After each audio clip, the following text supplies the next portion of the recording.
मकान मालिक से दुकान किराए पर ली थी, इनको एडवांस भी दे दिया था और इन लोगों ने दुकान में काम करवाया और एडवांस वापस कर दिया, ऐसा करना कैसा है? यानी भाई का सवाल ये है कि किसी ने दुकान किराए पे ली, एडवांस दे दिया, अब उसने दुकान को जो है बनाया अपने एतबार से। जब अपने एतबार से उसने बना लिया तो मालिक मकान ने कहा भाई अब दुकान खाली कर दो। अब इसने जो इतनी लागत लगा दी है, इतना पैसा लगा दिया है, अब इस पैसे का क्या हुक्म है? देखें, शरन तो ये दुरुस्त नहीं होगा, क्योंकि जब आपने किराए पर अपनी चीज़ दी है तो अब आपके ऊपर लाजिम है कि अब आप उसको इससे फ़ायदा उठाने दें।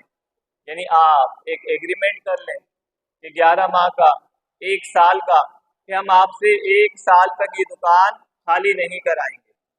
जब 1 साल का एग्रीमेंट हो गया, अब सामने वाले को चाहिए कि वो अब इस दुकान पर जो किराए पे दिए अब अपना पैसा खर्च करे, पैसा लगाए।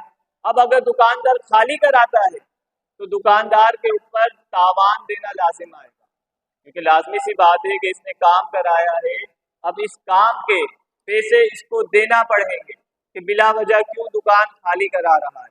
हमारे यहाँ सबसे बड़ा अलमिया ये है कि हम लिखत पढ़त नहीं करते, हम लेन देन के मामले में, हालांकि अल्लाह ने कुरान में फरमाया कि अपने मामलात को लिख लिया करो, गवाह बना लिया करो, ना ही हम लिखते हैं ना ही हम गवाह बनाते हैं।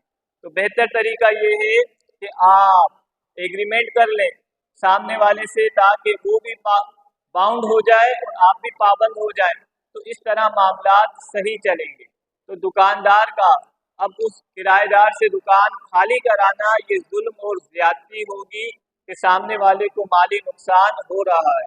और अल्लाह के रसूल ने फरमाया मोमिन वो है जो अपने लिए पसंद करता है वही चीज़ अपने मुसलमान भाई के लिए पसंद करता है, लिहाजा ये तरीक़ेकार दुरुस्त नहीं है।